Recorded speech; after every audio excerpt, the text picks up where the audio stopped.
ओम नमः शिवाय। जय श्री महादेव। नमस्कार मित्रों, आप सौનું આપના આધ્યાત્મિક પરિવારના આ સુંદર વિડીયોમાં હાર્દિક સ્વાગત છે।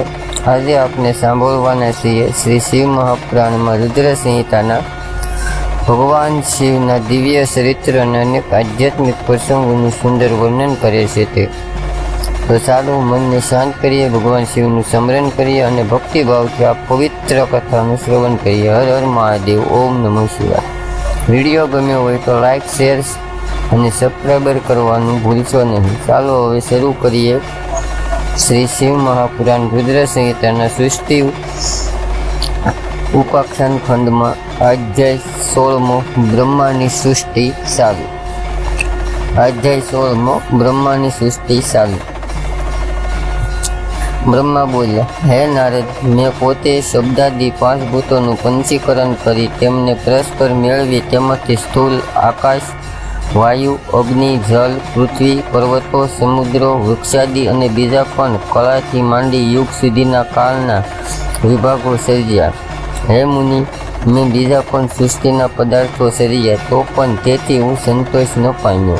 ત્યારે હે મુનિ, સાંબ સદાશિવનું ધ્યાન કરી મેં કાર્ય સાધક સૃષ્ટિઓ ઉત્પન્ન કરી। મારા 2 નેત્રોમાંથી મુનિશ્રેષ્ઠ મરીષિને, હૃદયમાંથી ભૃગુને, મસ્તકમાંથી અંગીરાને, વ્યાનથી પુલહને, ઉદાનથી પુલસત્યને, સમાનથી વશિષ્ઠને, અપાનથી ક્રતુને, 2 કાનથી અત્રિને, પ્રાણથી દક્ષને, ખોળામાંથી તમને નારદને અને સાયાથી કરદમ મુનિને સર્જ્યા। અને સર્વ સાધનના પણ સાધન ધર્મને મેં સંકલ્પથી સર્જ્યો છે। હે મુનિ પર મહાદેવની કૃપાથી એમ એ ઉત્તમ સાધકોને સર્જી હું કૃતાર્થ થયો। હે तात, તે પછી સંકલ્પથી પ્રગટેલા ધર્મ મારી આજ્ઞાથી સાધકો દ્વારા પ્રેરણા પામી ધર્મ રાજા રૂપે મનુષ્યનું રૂપ પામ્યો। તે પછી હે મુનિ, મેં મારા શરીરના જુદા જુદા અવયવોમાંથી દેવો અને અસુરો વગેરે અનેક પુત્રોને ઉત્પન્ન કર્યા અને તેમને તે શરીર આપી દીધા। તે પછી હે નારદ, હૃદયમાં રહેલ શંકરે પ્રેરણા કરેલા મેં પોતાના શરીરના 2 ભાગ કર્યા અને હું 2 રૂપોવાળો થયો। હે મુનિ, તેમાં જે અર્ધું અંગ હતું તે પુરુષનું થયું અને અર્ધું અંગ નારીનું થયું। તેમાંના પુરુષે તે સ્ત્રીમાં સર્વના સાધનરૂપ ઉત્તમ જોડકું ઉત્પન્ન કર્યું। તેમાં શ્રેષ્ઠ સાધનરૂપ જે પુરુષ હતો તે સ્વયંભૂ મનુ થયા અને જે સ્ત્રી હતી તે શતરૂપા નામે તપસ્વીની તથા યોગીની થયા। હે નારદ, અતિ સુંદર તે સ્ત્રીને મનુએ વિવાહ વિધિથી ગ્રહણ કરી અને તેમાં મેથુની સૃષ્ટિ ઉત્પન્ન કરી। મનુ દ્વારા તે શતરૂપનામાં પ્રિયવ્રત અને ઉત્તાનપાદ નામે 2 પુત્રો ઉત્પન્ન થયા અને આકૃતિ, દેવહૂતિ તથા પ્રસૂતિ નામની 3 કન્યાઓ થઈ। તેમાંની આકૃતિ ઋષિને વસલી, દેવહૂતિ કરદમને અને ઉત્તાનપાદની નાની બેન પ્રસૂતિ દક્ષને આપી। તેમાંની પ્રસૂતિની સંતતિથી આ બધું સચરાચર જગત વ્યાપ્ત થયું। ઋષિથી આકૃતિમાં યજ્ઞ અને દક્ષિણા નામનું જોડકું થયું। તે યજ્ઞ તથા દક્ષિણામાં 12 પુત્રો ઉત્પન્ન થયા। હે મુનિ, કરદમમાંથી દેવહૂતિમાં ઘણી પુત્રીઓ ઉત્પન્ન થઈ અને દક્ષથી પ્રસૂતિમાં પણ 24 પુત્રીઓ જન્મી। તેમાંની શ્રદ્ધા વગેરે 13 કન્યાઓને દક્ષે ધર્મને આપી। હે મુનિવર, તે ધર્મની સ્ત્રીઓના નામ તમે સાંભળો: શ્રદ્ધા, લક્ષ્મી, વૃત્તિ, પુષ્ટિ, તુષ્ટિ, મેઘા, ક્રિયા, બુદ્ધિ, લજ્જા, વસુ, શાંતિ, સિદ્ધિ અને કીર્તિ એ 13। તેમનાથી નાની બાકીની 11 કન્યાઓના નામ આ નામે હતી: સુલોચના, ખ્યાતિ, સત્યપદ, સંભૂતિ, સમૃદ્ધિ, પ્રીતિ, સમ, તનંતી, અનુરૂપા, ઉર્જા, સ્વાહા અને સ્વધા। તેમને અનુક્રમે ભૃગુ, ભવ, મરીષિ, અંગીરા, પુલસત્ય, પુલ, ઋષિવર, કર્તુ, અત્રિ, વશિષ્ઠ, અગ્નિ અને પિતૃઓ પરણ્યા। ભૃગુ આદિ ઉત્તમ કર્મ સાધકોએ તે પ્રખ્યાત કન્યાઓને ગ્રહણ કરી અને તેમની સૃષ્ટિથી આ સ્થાવર જંગમ સહિત સમૃદ્ધ લોકીય સાંસારિક રીતે ભરાઈ ગયું। એમ પાર્વતી પતિ શંકરની આજ્ઞાથી કર્માનુસાર ઘણા પ્રાણીઓ અને અસંખ્ય ઉત્તમ બ્રાહ્મણો જન્મા છે. હે નારદ, બીજા એક પક્ષે દક્ષની 60 કન્યાઓ કહેવાય છે. તેમાંની 10 ધર્મને, 27 ચંદ્રને, 13 કશ્યપને અને 7 જુદા રૂપવાળા ગરુડને દક્ષે વિધિપૂર્વક આપી હતી. તેમજ ભૃગુ, અંગિરા અને કુશાંશોને બે કન્યાઓ તેને આપી હતી.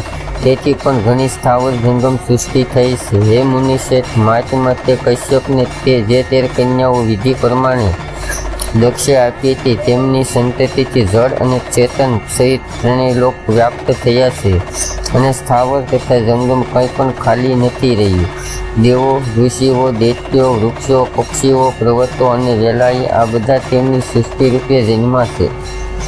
ખરેખર પાતાળના તળિયામાંથી માંડી સત્યલોક સુધીનો સ્થાવર જંગમ દક્ષની કન્યાઓની સંતતિથી વડે એમ વ્યાપ્ત થયું છે. આખું બ્રહ્માંડ તેથી વ્યાપ્ત બન્યું છે, કદી ખાલી જ ન રહ્યું. એમ મેં બ્રહ્માએ શિવની આજ્ઞાથી ઉત્તમ સૃષ્ટિ રચી છે. સર્વવ્યાપક શંભુએ પહેલા તપના કારણે સતીને પ્રગટ કર્યા હતા અને રુદ્રે ત્રિશુલના અગ્રભાગે સદા તેમની રક્ષા કરી હતી. તે જ સતી પાર્વતી લોકના કાર્યો માટે દક્ષથી ઉત્પન્ન થયા હતા અને ભક્તોનો ઉદ્ધાર કરવા માટે તેમણે ઘણીવાર લીલાઓ કરી છે. વિષ્ણુ જેમના ડાબા અંગરૂપ છે, હું બ્રહ્મા જેમના જમણા અંગરૂપ છું અને રુદ્ર જેમના હૃદયમાં જન્મા છે. તે શિવ એમ ત્રણેય પ્રકારે કહેવાય છે. હું બ્રહ્મા, વિષ્ણુ અને રુદ્ર એ ત્રણેય ગુણ સ્વરૂપ જ છીએ. શિવ પોતે નિર્ગુણ તથા નિર્વિકાર પરમ બ્રહ્મ છે. વિષ્ણુ સત્વગુણ રૂપ છે, બ્રહ્મા રજોગુણ છે અને રુદ્ર તમોગુણ કહેવાય છે. એમ નામને અનુસરી લોકસારથી એ પ્રમાણે કહેવાય છે. ખરી રીતે તો એથી જુદું છે. વિષ્ણુ અંદર તમોગુણી અને બહાર સત્વગુણી છે. રુદ્ર અંદર સત્વગુણી અને બહાર તમોગુણી મનાય છે. અને હે મુનિ, હું અંદર સત્વગુણવાળો અને બહાર તમોગુણવાળો તથા સંપૂર્ણ રજોગુણમય છું. તેમજ સરસ્વતી રજોગુણી, સતી પાર્વતી સત્વગુણી અને લક્ષ્મી તમોગુણી જાણવી. પણ એ ત્રણેયથી પર જે શિવાદેવી છે તે તો એ ત્રણેય સ્વરૂપ છે. એમ શિવાદેવી દક્ષને ઘેર સતી રૂપે થઈ શંકર સાથે પરણ્યા હતા અને પિતાના યજ્ઞમાં નાદથી શરીર છોડી પોતાના સ્થાને તે જતા રહ્યા હતા. ફરી દેવોની પ્રાર્થનાથી એ શિવા પાર્વતી રૂપે જન્મ્યા હતા અને ઘણું મોટું તપ કરી શિવને પામ્યા હતા. હે મુનીશ્વર, તેમના નામો અનેક થયા છે, જેમ કે કાલિકા, ચંડિકા, ભદ્રા, ચામુંડા, વિજયા, જયા, જયંતી, ભદ્રકાળી, દુર્ગા, ભગવતી, કામાખ્યા, કામદા, અંબા, મુંડાની અને સર્વમંગલા એમ તેમના અનેક નામો છે. તે ભોગ અને મોક્ષ આપનાર તેમજ ગુણ અને કર્મ અનુસાર થયા છે. પણ લગભગ તેમાં પાર્વતી સમજાય છે.